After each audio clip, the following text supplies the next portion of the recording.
Hi, this is Brian from B's Music Shop, and I'm here with Ken Haas of Reverend Guitars. It's wild, it's got to be wild, you talk about, being in your grandparents' house holding the guitar, and just could you imagine, how far you would worm into all these places and meet heroes and build guitars for heroes, and it's wild how this industry just kind of takes you places when you're in it long enough, Yeah. And you know what's funny, too, is how easy it is to forget. Yeah. I think about that a lot. Every once in a while, I try really hard to have them not be widgets. Yeah. You know what I mean? But every once you. in a while, they're widgets because, taxes and shit that you have to deal with. Got to eat. There's things that you don't want to deal with, but you have to. And, employee things and just different things. It's hard. It is, yeah. Business is hard. And so you sort of, I lose sight. And then somebody like Watt reminds me. Yeah. Or somebody like Billy Billy slapped me upside the head the other day. Not literally, but figurative. Pumpkins came through Pine Knob a couple months ago, and Joe and I went and met with Billy beforehand. We had a few things to go over. And I was telling him how popular the new model is, the Z1, and how proud we are of it. Yeah. Actually, I didn't use that. How much we enjoyed selling it, I'll say, and how well it was doing. And I had some reports because he doesn't I give my artists these pretty detailed reports of where all their guitars are going. Yeah. Because I'm very open. I don't have anything to hide from these guys, and we have an agreement. So it's easy enough for me to open up my accounting program and just print them out a report of where everyone went and for how much during this period of time. And here's what your percentage of that is. You know what I mean? Yeah. And I know he doesn't see those. Yeah. And I was telling him that how well the guitar was doing. He goes, that's cool. And he goes, well, I mean, I don't really work with you for the money because, and then he just does this and looks around because he's selling out Pine Knob and, and could be doing anything. Yeah. And he just said, but I'm really proud of the work that I've done with you guys, because I feel like if my part in this is helping your company go on to a second generation, and that your company is on the map and doing well and going forward, if I've played a little part in that, I just think that is so cool that I'm helping a small business, blah, blah, blah, blah, blah. And I just sat there you know what I mean? So cool. And Naylor stepped in and started talking while I just sat there blown away for a minute. That is the right reason. Yeah. That is rad.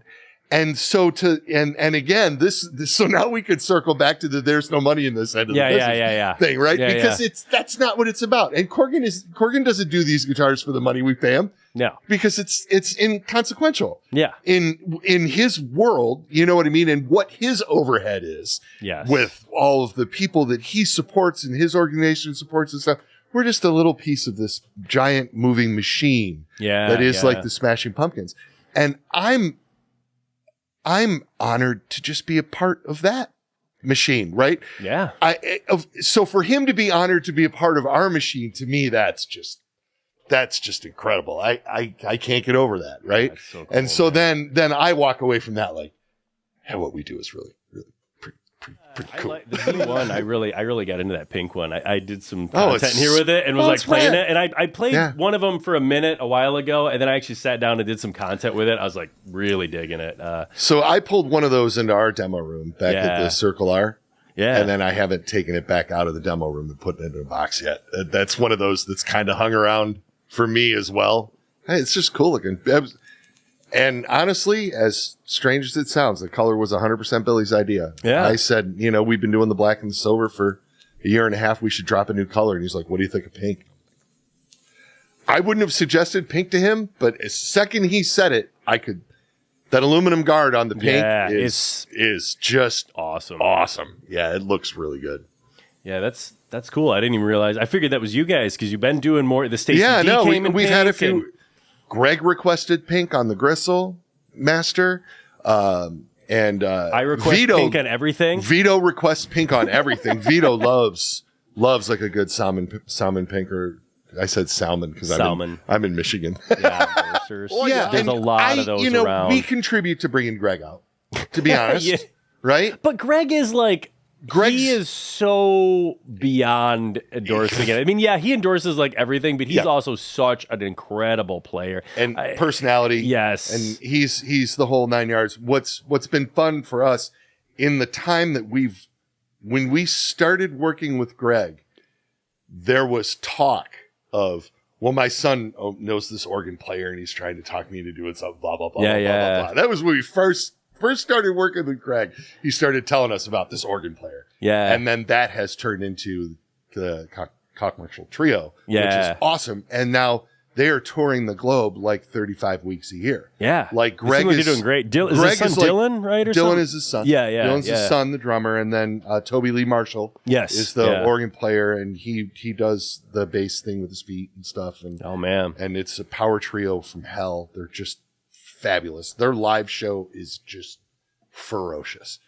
And so it's been great to see him, but then now he doesn't have as much time as he used to have to spend at Fishman or Reverend or Wildwood or where, all of the stuff that he used to do. He's pared way back on all of that kind of stuff, but he's out making a living playing the signature models that we designed for him to go out and do what he's doing with.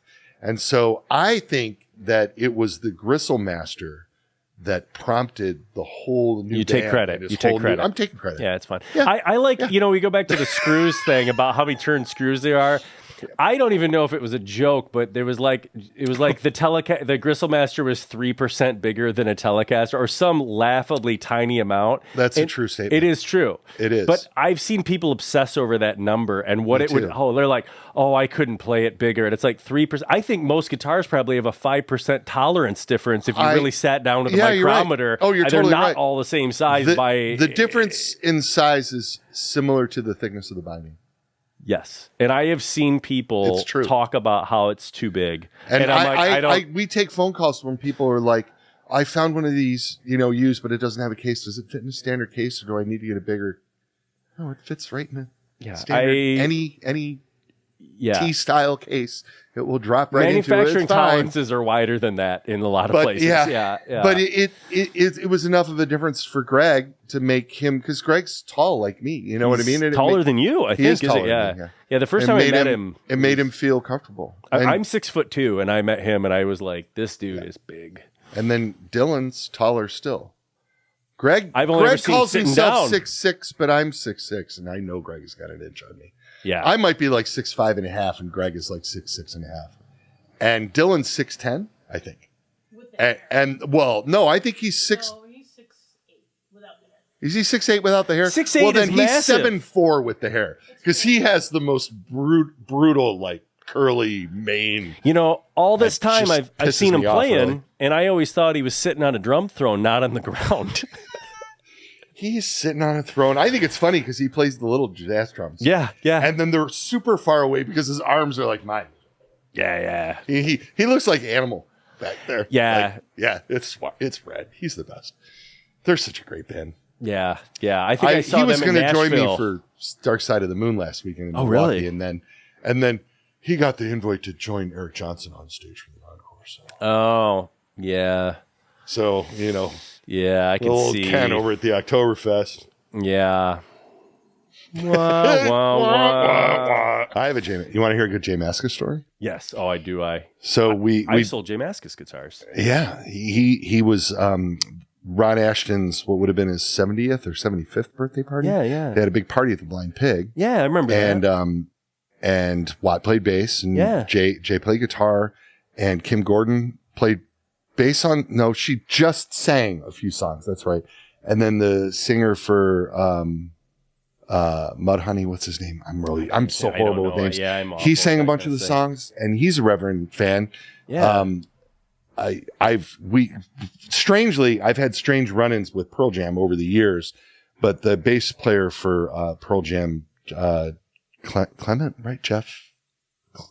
That sounds right. Jeff sounds right. I think that's right. Anyway, he bought him an Ashton V for his 50th birthday. And then, so apparently he's like a huge Stooges guy. So they do this like big all-star show at the Blind Pig. And there's been a few Ashton events that Penny and I go to. And we get invited because we're still very good friends with Kathleen, Ron's sister. Yeah. And we make the Ashton guitars still. And, what would be the artist income, the artist percentage of the Ashton guitars go to the Ron Ashton Foundation, which supports, music education in Ann Arbor, a teen center there that he apparently is still there that he hung out with, and mostly the Humane Society there because he had a shit ton of cats. And, yeah. I knew I had his V for a reason. There you go. And so, anyway, so she invites us up, and what we've done at a couple of these Ashton events is I have his original Avenger. Yeah. Lives in my office. Yeah. And then I played it, I think. Yeah. Yeah. And then, we, at the time we were doing the V. Yeah. And, we had them up there, and Watt comes stumbling over to me like after we just had him set up on a table for people to look at by the merch area, you know what I mean, whatever. And Watt comes up to me like after sound check, and he's like, "Brother Ken," Watt's awesome. Yeah. "I think Brother Jay wants to get one of those Ashton guitars. Can I bring him over?" I'm like, "Yeah, of course." Yeah. So Jay comes over. He doesn't talk, and he's got the glasses and hair, you know what I mean?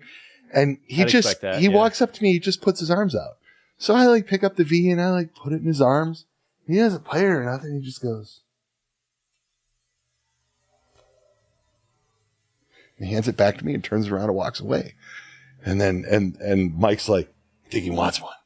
And I'm like, "All right, well, tell him I'll trade him for one of his guitars." Yeah. You know, hoping I'd get the purple sparkle one. Yeah. And all right. So a couple weeks go by. I get an email. I get his address, where to send it to. I get a Squire Jazzmaster in the mail from Fender. Yeah. Which is hilarious. Yeah. Fender box. Fender has to send it to you. He calls Fender and goes, "I need you to send a guitar to another company so I can make a trade." Yeah. I had a giggle. Yeah. And since then, by the way, we have Reeves rail hammers in that I've Squire seen that guitar. J Master. I didn't know that's the where you guitar got it. rips. Yeah.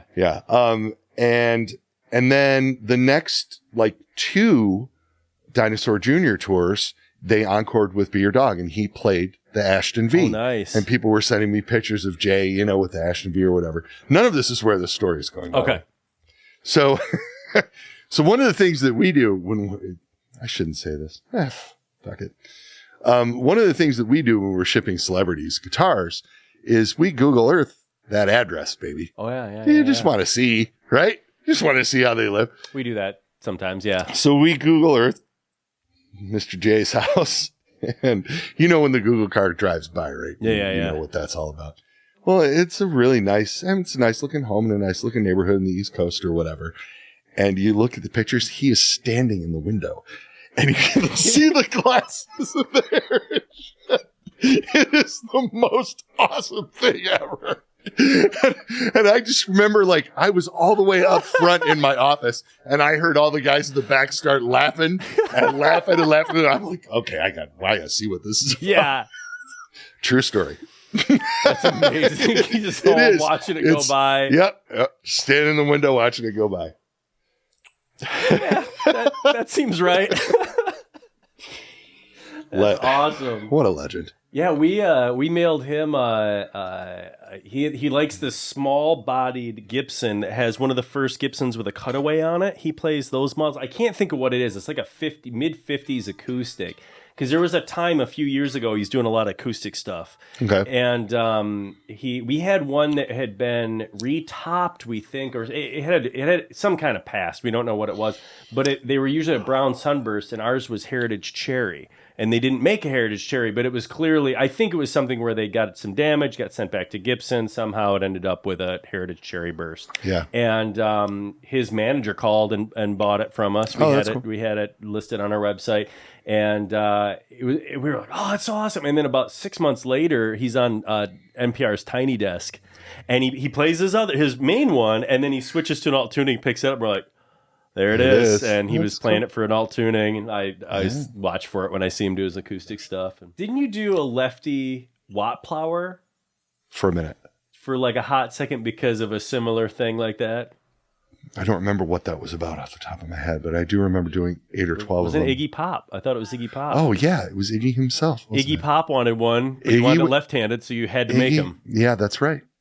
And then, and he did an interview we saw with him recently at his home in Miami, wherever he's at. You could see it in the background. And Penny and I were like, look!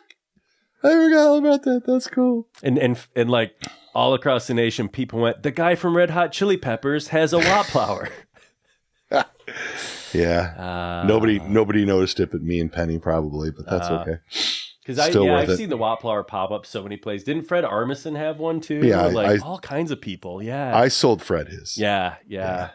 I don't know how that happened, but I think that happened everywhere now. I think that happened through Watt too, by the way. I think he saw Watt play somewhere and one thing led to another and Watt was like, hey, can we sell a bass to my buddy Fred? And then I'm like, yeah, send me his info. And that's like Fred Armisen. I'm like, holy shit. All right. We sure can. And then he was nice enough to send me a picture. He sent us a beautiful picture of him holding. Yeah, he seems lovely. We put that up on social media and stuff. He paid for it. He didn't have to send me a picture or whatever. He was like, I'll help you guys out and send you a picture. I'm like, that's fun. And about once a year, I post it to my Facebook page and he gets 1,000 oh my God, you kidding me? How long did you work on the Watt plower for? That was 6 years. I was gonna say, I remember you showing me a Watt plower and then it being so long that I was assuming it just fell apart because I hadn't seen it in so long that I was like, well, I guess that never came together. And then you're like, hey, we did it. And I'm like, oh man, that was a long road for that guy. So when did we launch that? We launched that at the NAMM show in 2017? Yeah, it was a while ago. Okay. So I took the prototype to him at a Firehose reunion show in April of 2012. I have the poster from that show hanging in our demo room, and that was when he got the first proto. Yeah. So it was 5 years at least. Yeah. How long did we go at it before we got the first prototype? Because Joe works at his own pace. I'm right on my 6-year number. And we did a whole lot of prototypes. Yeah. And he, and it's so funny because it's a funny story. I've told this story before, but I tout our artist program is not about, hey, Matt West, I made this guitar here. We're going to make it and put your name on it. Yeah. And when I approached Watt about doing a signature guitar, that's basically what he told me. My sales pitch to him was, he's like, I love Reverend Brother Ken. Yeah. But, and we've known each other for years. And he's like, and I love what you guys do. And I love Brother Joe and blah, blah, blah. But, I kind of have my own thing. And I said, I know you very do have your own thing. And so the basses that you use have changed over the years because you're always looking for this perfect thing. I want to make that, whatever that thing is. It doesn't matter to me what the bass looks like. It doesn't matter to me what. Yeah. I just want to make the bass that you want to take to the stage every night that's going to work for you every night. Yeah. And he looked at me like mouth open. Nobody's ever said that to me. I've been asked to do signature bass. I couldn't count on my hands the number of times. Yeah. And people come up to me with this bass and they go, we want this to be your signature bass. Yeah. Nobody has ever asked me what I want. And I'm like, yeah. Yeah. So then I opened myself up for doing 6 years of prototypes. And Joe works at his own pace too. Yeah. And Mike would give pointers and then Joe would chew on them for a few months in his head and then something physical would develop. And so we don't make the prototypes at our shop, or Joe doesn't make them special in his basement or any of that kind of stuff. Yeah. We send the specifications over to Mirror Music and have them make them because the whole concept hinges on the idea that when we get this finished, Mirror is going to reproduce that over and over again. And we are going to sell the exact instrument that Watt is touring with. So if you're a fan, you can go get his bass. Yeah. And then if you don't sound like him, that's your problem. Just kidding. I was on board with that. I'm like, absolutely. But I mean, it's the same instrument, and it's been that way. That's why so much work went into the Corgan guitars to get them right. Because Billy Corgan could be on tour here in Michigan, and somebody steals his guitar, and he comes over to Bees and buys yours, and go right to the stage because there it is. We had that happen with the Cure. The Canadian Customs opened guitar cases in the rain on the tarmac looking at stuff when the Cure was doing a border Don't give crossing. a shit. And guitar cases filled with water and got reclosed. Oh my God. And sent to them. And Reeves had a guitar get completely ruined. Oh my God. Before Riot Fest, went to Chicago Music Exchange, bought a couple of Reverends off the wall, took them right to the stage. Wow. Isn't that awesome? That's awesome. Yeah. So Watt, we would get close, and Watt would be like, "Oh, this is cool, but I'm really looking for this or that or this or that." And then Joe kind of got it. Yeah. And we came with this thing, and he didn't even plug. He looked at it, and I could just tell. He looked at it and went, "Oh." And he sat down on a bar stool without even plugging it in, started doing his Watt thing, and he's like, "Oh, so maybe I like to lean him up against the wall. So if the back isn't so contoured, if it's flatter here instead of being so offset in the rear, and like just a couple of little things." And then that was it. And he took that prototype and played it for the rest of that Tab Falco tour. And then I think we had the next round, it was finished. I remember, I think the one I played was when you were still trying to find a pickup that Joe could design, because he was in love with this certain brand pickup. And you were like, I think Joe can design him something he likes better. And that was where you were at one point. Yeah, there was a certain brand of pickup where they wouldn't return my phone call. Oh. They just didn't. And I had heard later that they don't want to do OEM stuff. Oh. Well. And then their only contact information on their website was a fax number. Oh, yeah, I just remember you being and like, I literally faxed them, a pickup, asking for a salesman to give me a call. I couldn't ever get anything going with them. And so I bought one of them retail. It was in one of the original prototypes, and he didn't care for it in that setting. It's funny how you can change that. Yeah, And like you can take a pickup you love and stick it in. And then Joe was like, "Well, what do you want? What are you looking for?" And that's how the P rails came about. That's awesome. Yeah, it was really cool. And then what's funny is then later I hear him telling the story to somebody on his podcast. Yeah, and he's like, "Oh, Ken and Joe, they're great. They used to come around with these guitars," and I'd be like, "Oh, that's cute." But it just wasn't there. And then one day they showed up and they had it. Because I didn't really think they were ever going to do it, but they stuck with me. Every time I told them no, I thought, well, that'll be the last time I hear from those guys. And then they'd come back around and they'd have something else, and I'd be like, "Yeah, he's my hero." Yeah. I mean, how you know what I mean? Yeah, like you're not going to be deterred by something. And he blew me away. We had him in our studio last week, and they played a couple songs in MSSV, and they're so awesome. Yeah. And then he was getting ready to unplug, and I kind of got out my phone to put the video on, and I'm like, "Wait, before you unplug, play something for me for my Instagram." And he looked me right in the eye, and he started playing Forever One Reporter's Opinion, which is an old Minutemen song, and it's on his solo record too. And he plays it always, in his sets. And it's my favorite. Probably, if I was really hard pressed, I would have to say it's my favorite song. Yeah. Of all time, which is like a big thing. And he started playing, he looked right at me and smiled and like, "You remember that's my favorite song?" And he just winked at me.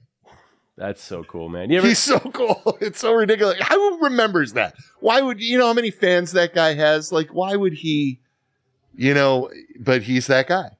And he's genuinely very caring. Like, genuinely. He is such an incredible person. What were you going to say, Penn? I'm not on mic. Yeah, I know. But I'll, if you want to remind me of something, I'll tell him. When we did the signing. Oh. The NAMM booth.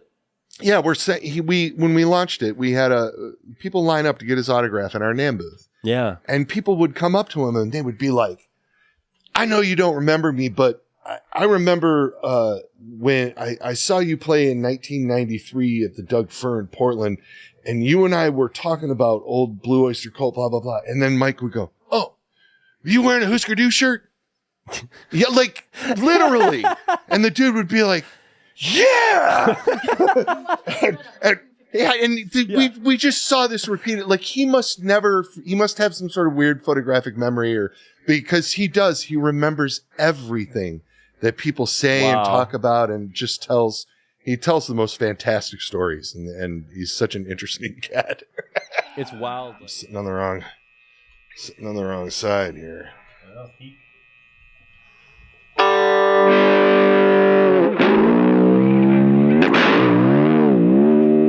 Get some gas out of it. me some more chunk, would you? A little more chunk.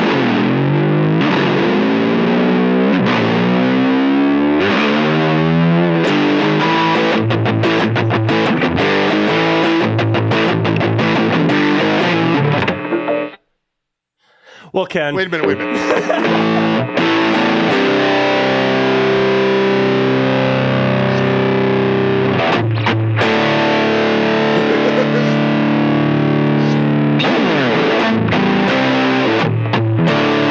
At this point in my life, I think I can sing as good as Vince Neil, so I might as well go for it. It would have to be better. Have you seen that video? Yeah, everyone's seen that video of him. Okay, so no, we were talking about. So we'll talk about this now because we were actually going to save it for the camera. So we're going to talk about the 2 times in my life that Vince Neil has displaced me. Okay, and the first one is I used to play in this band called the Kids from Krypton in Toledo, Ohio, and we won a Mars Music contest. Which is Mars? a very dated. Remember Mars Music? Oh, I remember Mars Music. And part of the grant, we won $5,000 in gear from Mars. They had a little shopping spree, and then we got to open for Vince Neil at Riverfest, and so it was NAMM weekend. I flew home from Nashville to play the gig, like some sort of rock star asshole, right? Yes. Tipsy on the plane, half in the bag. And then with this band, it was fine. And I'm going to the stage, and we're about to start. And I'm like, oh, I have to go to the bathroom. I had to recycle some of this beer. So I start walking over to where the restrooms are in a trailer because it's on the Riverfront Promenade Park in downtown Toledo. And as I'm walking there, Vince Neil is standing on the Riverwalk with like a security guard talking to somebody or whatever. And these 2 giant security guards come up to me and they're like, "You can't talk to Vince." I'm like, "Yeah, I don't want to talk to Vince. I have to piss. Yeah. So if you don't mind, you can't talk to Vince." Okay, cool. So I go to the bathroom, and I'm looking out the little window while I'm going to the bathroom. The people that are around Vince all walked away, and he's standing out there by himself. So I just walked out the bathroom door, walked right up to him, just, "Hey, Vince, how you doing?" And then started walking real fast to the stage because all these security guards like, and I'm like, I got to play a gig, and I just go to the stage and picked up my guitar. So apparently saying hi to Vince is a big no-no in 1999 or 2000, 2001, whenever that was. So if that wasn't bad enough, whatever. It's just a weird story. Years later, we're working with Shinedown. And Zach Myers has a couple of Reverend Warhawks, and he likes him. He's a really nice dude. Yeah. And actually, they're all really nice people. Their bass players are really nice guys, Ashton. And we've known them off and on for quite a while. And I went to see them at Rock on the Range in Columbus, Ohio. And it's a big outdoor stadium thing. And it's super funny. Like I'm talking to Shinedown was pretty big by then. They were like one of the headliners on Saturday. And then I think it was Shinedown and then Buck Cherry and then Motley Crüe. Okay. And Shinedown and Buck Cherry all had like trailers, like for dressing rooms and stuff, a part of it. Because in the main stadium, there's 4 big dressing rooms, and each of the guys in Motley Crüe had their own because they would none of them talk to each other. They didn't see each other until every night, like right when they hit the stage. Isn't that hilarious? And all written into their stuff, And all the guys in the other bands were like, "Yeah, that's the way it is." It's a little weird. And, but whatever. So Shinedown's playing, and I'm with the guitar tech, and I've got all the credentials. I can be wherever I want to be. Yeah. And I'm with the guitar tech on the stage, and I'm watching him play, and it's kind of a trip because it's a big stadium. There's a lot of people there, and just I don't get I've been doing this for a while, so I don't often go like, "Fuck this. This is crazy." This was one of those moments where I was like, "Oh, I'm standing on stage in front of 80,000 people. Yeah. That's pretty weird. I'm going to sort of be over here and be out of the way and be quiet, Yeah. And I'm just standing there watching the show, and all of a sudden the security guard, like a foot taller than me and a foot wider than me, "Man, you got to go." And I'm like, I had the stuff, and I'm like, I don't have to go. I'm here with these guys. I'm cool where I'm at. No, you got to go. And you got to go now. And Zach's guitar tech was like, they had this little crow's nest sort of thing that was up off the stage a little bit. He's like, "You probably go up there. You probably see better anyway." And I'm like, "Oh, okay, cool." So I go up this ladder, and I'm sitting up there, and 2 minutes later, out comes Vince Neil, right to where I was standing. And he's got a babe on each arm, and he's got a hand on the one's shirt and a hand down the back of the other one's pants. And he's all decrepit. And It was bizarre, man. And here I'm looking down. I'm like, oh, cool. Vince Neil needed me to move. So I have a thing where Vince Neil security guards just tell me to move. That's one of my personality quirks. I still, yeah. I don't know what's going on with it. That video of him singing, where I thought the first 10 times I saw it, someone redubbed the audio. Yeah, did the whole the Ingve thing or whatever. That was him. Yeah, that's. Do you remember the what's his name from Dream Theater? Petrucci. Yeah. Do you remember the Petrucci? The first time I saw one of those videos was Shreds. The Shreds videos. Remember this? And the first one with him was he's talking. He's got this giant rack of stuff, and he's like, "This controls the rotation of the Earth. I never touched that one." Those were such good videos when they first made them. Funny. Yeah, classic stuff. Yeah, the internet. I'm sorry, my Motley Crüe stories weren't that. They're pretty good. I mean, I think they're still weird. But I am rocking this. Yeah, if you think you're going to get this back, you can shout at the devil all you want when you wear that. I think so. I think that we're not going to tell the story with that. But no, we'll just leave it. We're just going to let people wonder what that is, or where it came from. I feel strangely masculine. Really? Yeah. I mean, they did. I think they did. They did. They sure did. Yeah, I think I'd sanitize that shoulder when you're done here in a minute, but rub some Purell all over it or something. We had the whole Crüe conversation earlier. Mick Mars is a great player. Yeah. I remember the first time I met Paul Smith. He's a guitar designer, company owner guy, Paul Smith. Remember? Yeah. And he was doing a clinic at the Guitar Center that used to be in Roseville, Michigan. And he came out with one of his guitars. And at the time, I think Mick was playing Smiths. I don't know if that was a short-lived thing or a long-lived thing, or I really don't know anything about that era of that band or whatever. But he had a JCM 800 out there, and he was and he talked for a really long time about mid-range. And it was interesting. I learned something. I learned something listening to him talk. And, and he had sort of had the Marshall set up with the bass turned up 3/4 of the way and the mids turned up 3/4 of the way and the treble on the presence down. And he plugged the bridge of a humbucker into it, cranked it all the way up, and it sounded like Mick Mars. Yeah. He played that riff or some variation thereof. And I was like, no shit.